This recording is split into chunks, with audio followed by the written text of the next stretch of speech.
Welcome back, guys. Back here. Welcome to a public service announcement video. I don't know what to call this. But basically, I was looking for a way to see unit cards for when I do the Steel Faith Overhaul videos. I can actually see the existing units and we can compare them from vanilla to Steel Faith Overhaul. So, of course, Google unit stats and stuff like that. And this is the website they keep getting suggested. And I know a lot of you guys probably already know about this website, but I didn't. So hopefully some of you can pick something up from this website and stuff. I'm not going to go into great detail about the website. I have played with it quite a bit.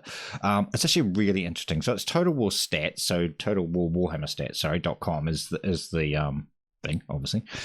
Unit cards. And you can pick whatever version of the game you actually want. So I've pulled up a couple of examples of where you might find this useful.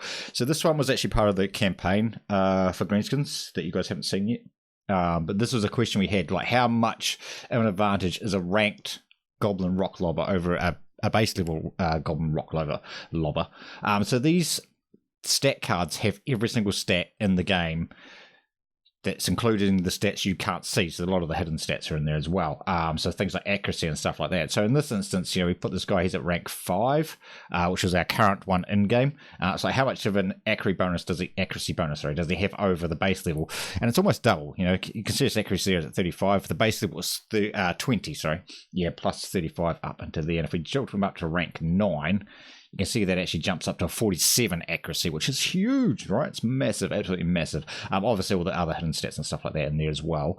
Now, I also keep talking about how much of an advantage perfect vigor and stuff like that has on units and stuff, and units with perfect vigor or strong vigor. How much of an advantage they have over just a standard unit. So I thought I'd show you that as well. So Greenskins, because we pick Greenskins for everything, right? So a standard unit of Gobos, this is a fresh unit, so they're as healthy as they can be, versus an exhausted unit, which should be, later on into a battle. -6 armor, -6 leadership, -5 speed, -6 melee attack, -3 melee defense, -2 charge bonus. Those stats are quite low, but then their initial stats are quite low to begin with anyway. Melee attack at base is 20, but you're losing 6, so that's mess in my head, 30%, something like that. A 30% reduction in melee attack by being exhausted and stuff like that. If we moved over to, say, Black Hawks, which obviously are a lot higher stat unit, you can see the values just increase. Or decrease more, I guess. Decrease more the more exhausted and stuff that unit is. So fully exhausted unit versus a fresh unit and stuff like that. Charge bonus -9 plus, -11 melee attack, which is quite substantial.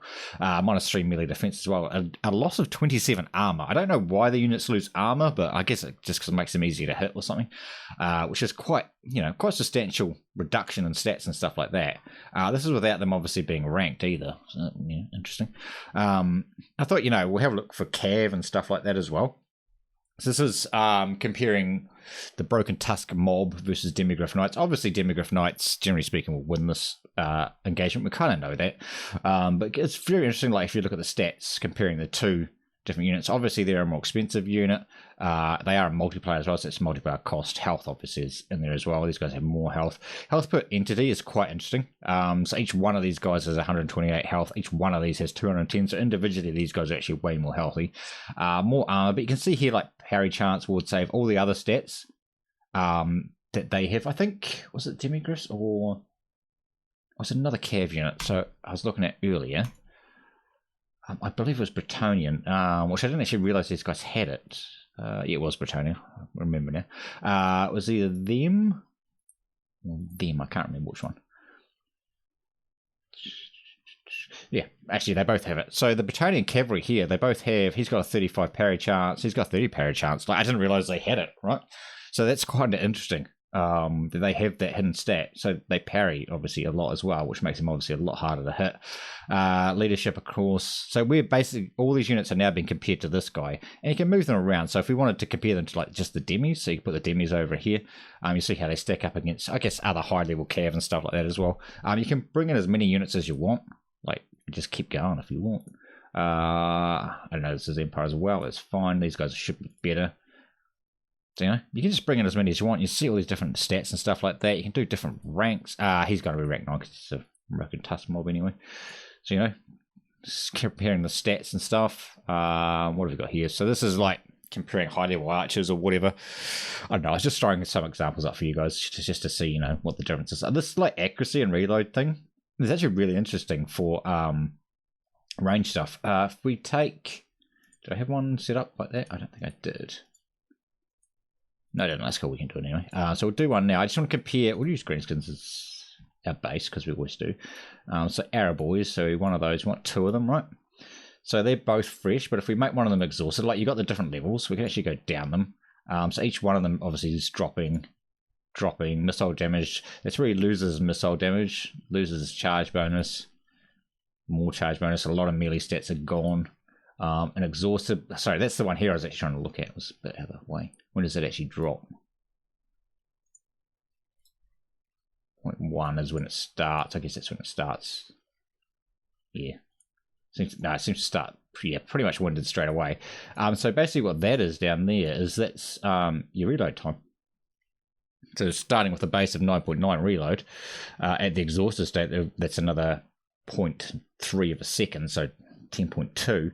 And they also lose missile damage, so they're obviously shooting slower and they're doing less damage on the shots that they do actually do. So, I mean, I can use this to go real in depth with the Steel Faith Overhaul changes. The problem is there is no Steel Faith Overhaul addition to this, which would be so lovely if it was, man. It was so good. But, it gives us some interesting comparisons. So I'm actually really interested in this. I don't know if you guys are, like, if you want to delve this deep into, like, stats and stuff, but I find this stuff really, really interesting. Like, you might think, well, why is that unit performing so well? Well, Battalion Cav has parry. We didn't know that. Well, I didn't know that anyway.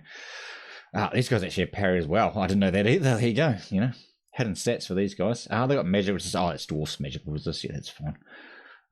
Attack intervals, all that type of stuff. It's really interesting. A lot of the stuff I wish was just in the base game, but obviously it's not. So. Explosion damage. Goddamn. Iron Breakers, man. They're crazy. Cool. All right, guys. Well, again, Total War WarhammerStats.com. If you guys want to go over there and check it out, if you want to have a look at any great details of stats and stuff like that for units, I find it really interesting. Hopefully you guys do as well. Cool. Thanks for watching, boys, and we will see you next time.